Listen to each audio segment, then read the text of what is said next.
and so they're going after monetary penalties against the city. That's the SEC is going after monetary penalties. As provided in one of our earlier slides, the SEC Commissioner states that although cities and municipal issuers are distinct legal entities, in fact, they are acting through individuals. So when we find material misstatements or omissions about public officials in connection with municipal securities, we can, should, and will take action to hold the appropriate public officials accountable. Just a few more. West Clark Community Schools, this is number 8. And we're out of Florida now. Yeah, we're out of Florida finally. Again, in July of 2013, the SEC charged the West Clark Community Schools, an underwriter of the school's obligations and others with falsely claiming bond documents that the issuer was meeting it failed to meet the secondary disclosure obligations. What happened was there was an issue in 2008, in fact, in that issue, 2007, 2008, and in that issue, the West Clark Community Schools had asserted that it had complied with all their disclosure requirements, and one of those disclosure requirements is to file annual reports. And so in a 2005 offering, they failed to file those annual reports. So in 2007 or 8, in that subsequent offering, they made this representation that, in fact, they are in compliance when, in fact, they weren't because they failed to file their annual report. And in that case, it was a cease and desist again, and other remedial measures. The next disclosure lesson, it's involving Public Health Trust of Miami-Dade. Back in Florida. Back in Florida, back there. And this is in September of 2013, the SEC issued a cease and desist order against the Public Health Trust of Miami-Dade, Florida, which is a quasi-governmental entity that operated a public hospital relating to, it was misrepresentations and omissions in their 2009 bond offerings. It misstated the entity's revenues. It didn't comply with generally accepted accounting principles. It misrepresented their losses and the like. Another cease and desist. There was one more, since we've given, and it's not included in here, but there was one more that just came down recently. It was in November of 2013. It was a Wenatchee, I believe is how you pronounce it, Wenatchee, Washington, where it was, the issuer was a conglomeration of cities and counties, and it was a conduit issuer, but notwithstanding, the issuer was developing an ice arena. What had happened on this one was they, prior to the bond offering, city officials had inquired, or the issuer's representatives had inquired. There was some question with respect to the financial projections, and so they engaged outside consultants. It was one consultant to look at the financial projections on 2 separate occasions. When they went to their bond offering, in the offering documents in the official statement, they asserted that no outside counsel had, they were unaudited financials and no outside counsel had reviewed these, which was a misrepresentation.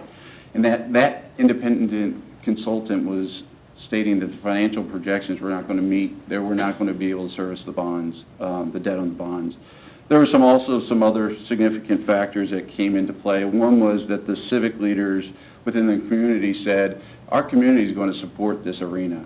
Please increase the projections. And in fact, that was not represented anywhere in the documents. So it was one of those things. Also, in addition, that the issuer was, they had some questions with respect to the debt capacity to finance long-term bonds. So in that instance, without admitting or denying the allegations, the issuer agreed to settle with the SEC and pay a $20,000 fine and other remedial measures. So as you can see, there's monetary penalties, there's cease and desist, but they're really starting to attack individuals that act on behalf of issuers. And I'd like to turn it back over to Dottie, unless you have any questions, to talk about these lessons that we, some of these lessons associated with these cases. Okay.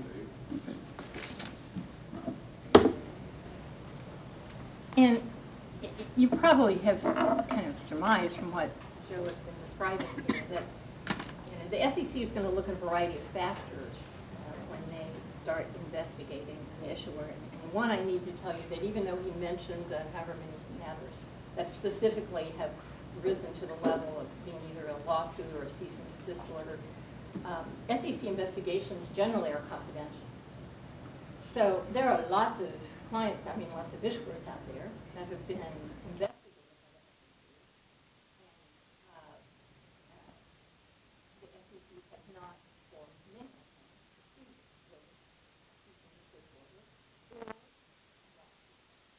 Those are in cases where either the investigation showed that the issuer did nothing wrong, or as part of the investigation, the SEC was convinced that the issuer absolutely didn't intend to make a misstatement. It was a true accident, and the issuer was taking steps to put everything in place where they could correct, that situation so it wouldn't happen in the future. So, I don't think the SEC is out there to skin people that make a legitimate mistake that anybody could have made. The SEC is out there to go after issuers that are intentionally hiding information, misleading the public, and they're not willing to take all the necessary steps to prevent that from happening in the future. So, the Division of Enforcement for the SEC has indicated there are 5 critical things that they think municipalities should be doing to prevent problems with disclosure, both for the municipality and for the issuers. And we're just going to cover these pretty quickly. They're pretty straightforward. The first one is strong internal controls. And that just means really setting up a practice, your own procedures to make sure that information that's provided to the marketplace is being reviewed, that you have somebody kind of in charge of making sure that that happens, and that there are checks and balances, so you just don't have, one party going out doing everything with nobody else aware of what's going on or why it's happening. Second step, which you guys are complying with in part tonight, is to provide training. The SEC emphasizes over and over again that the elected officials, as well as the staff, needs to be informed of what the rules are, what the consequences are, what are some of the things you can do to help make sure that you don't run into a disclosure problem going forward. And, I will say we get lots of questions from your staff.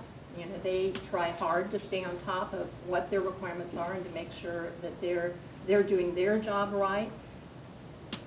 You have a job too, so I want you to feel comfortable and also asking questions and to be comfortable that the disclosure that the city is providing is accurate. Keeping the big picture in mind. Sometimes there's such a focus to get something filed or to get an official statement out on the street that deadline becomes the thing that the tail starts to wag the dog here. And the big picture is that you have to have full and fair and honest disclosure. And sometimes that means, when you can, slowing things down. Sometimes that means changing your priorities so that you focus on things to be able to meet those deadlines and to give the marketplace plenty of time. It means taking the time to really review the official statement. Your official statements have historically been prepared by your outside financial advisor, but then staff reviews them, we review them, you need to be reviewing them. Everybody needs to be part of that process to make sure that there's full and fair disclosure. And I will say, as part of this, keeping the big picture in mind, it's really easy to have to think we've gotten the preliminary official statement out so people can bid on our bonds. Well, if there's a fact that changes between the day you got it out and 2 days later, and that fact is really material, then that's something that needs to be analyzed, and you need to provide a timely update so that investors know that some material fact has changed in the last 2 days or week or whatever it's going to be. Disclose bad news. Nobody wants to say bad things about the